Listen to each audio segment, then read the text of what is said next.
Gnoti Seton. Kenalilah dirimu sendiri. Assalamualaikum warahmatullahi wabarakatuh. Shalom, Om Swastiastu, Namo Buddhaya, dan salam kebajikan untuk kita semua.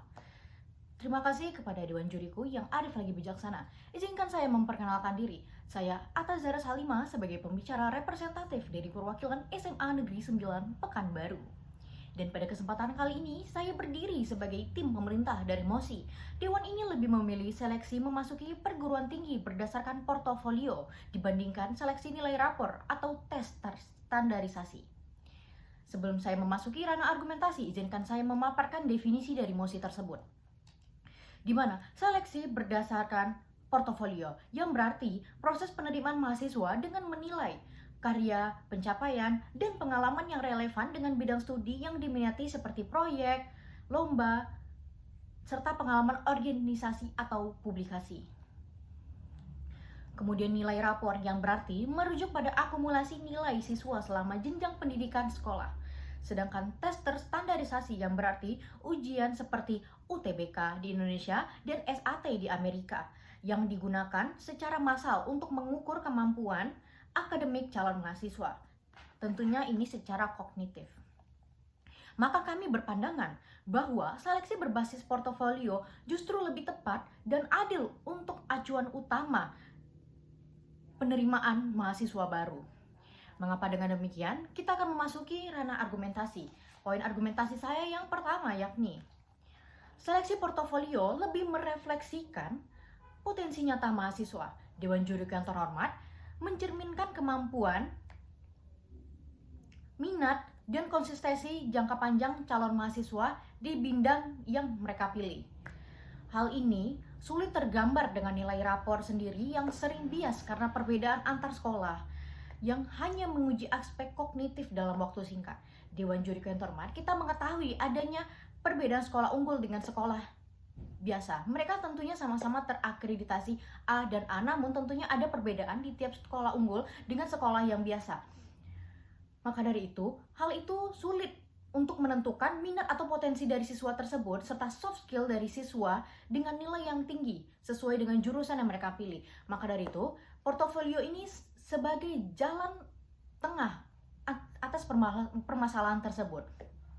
Karena kita ketahui sendiri, sekolah itu tentunya menilai secara subjektif dan nilai rapor belum tentu menentukan siswa tersebut berkualifikasi atau berpotensial dalam jurusan yang mereka pilih.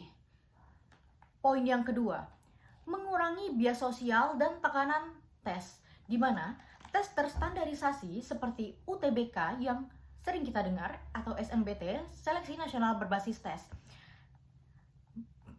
tersebut, dan nilai rapor sering tidak mencerminkan kemampuan sebenarnya siswa karena dipengaruhi latar belakang sosial ekonomi.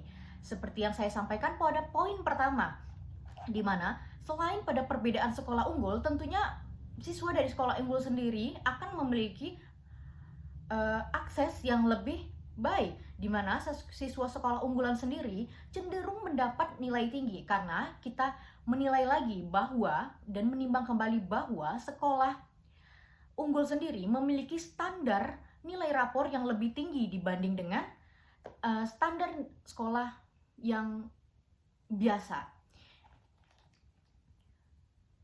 Kemudian, sedangkan dari portofolio itu sendiri memberi ruang bagi siswa untuk menunjukkan usaha dan kualitas diri secara lebih inklusif. Nah, mengapa dengan demikian? Seperti pengalaman kerja, proyek mandiri, atau pengabdian mereka kepada masyarakat yang tak ada di nilai rapor. Kita dapat melihat sendiri, bahkan untuk seleksi dunia kerja sendiri membutuhkan portofolio dan yang tentunya relevan. Maka dengan menggunakan portofolio ini sendiri relevan sekali dengan dunia kerja, karena setelah kuliah kita akan menghadapi bagaimana cara kita bertahan dalam nanti untuk ke dunia kerja, dan kita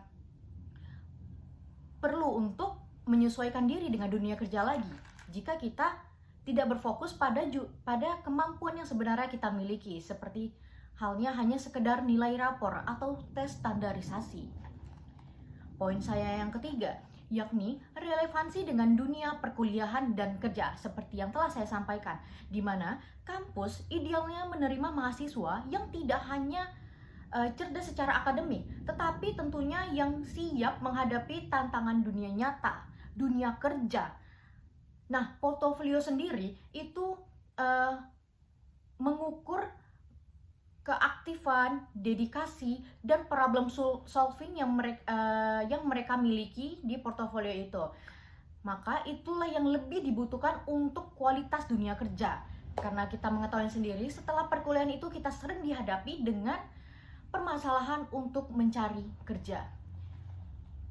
Contohnya, program studi DKV, yakni Desain, Komunikasi, dan Visual, di mana mereka mengutamakan portofolio. Nah, sebagai contoh calon mahasiswa yang memiliki nilai matematika rendah namun dia memiliki desain portofolio yang bagus, sehingga dia lebih memiliki kesempatan yang lebih tinggi untuk masuk ke kampus yang sesuai dengan minatnya.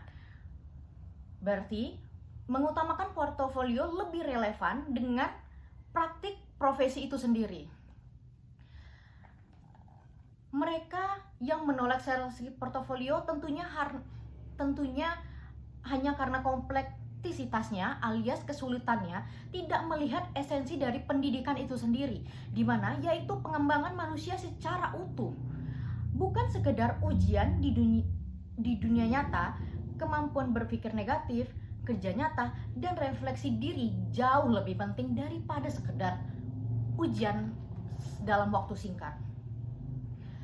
Poin saya yang keempat, yakni portofolio mendorong pendidikan berbasis proyek dan pembelajaran aktif, di mana ini sesuai dengan kurikulum Merdeka sekarang, Dewan Juri Terhormat, di mana sekolah-sekolah dan siswa akan terdorong untuk mengembang karena pembelajaran berbasis proyek atau project-based learning, yang bukan hanya mengajar atau mengejar angka, tetapi ini selaras dengan kurikulum Merdeka yang digunakan oleh Kemendikbudristek, yang berarti ini relevan dengan pendidikan sekarang.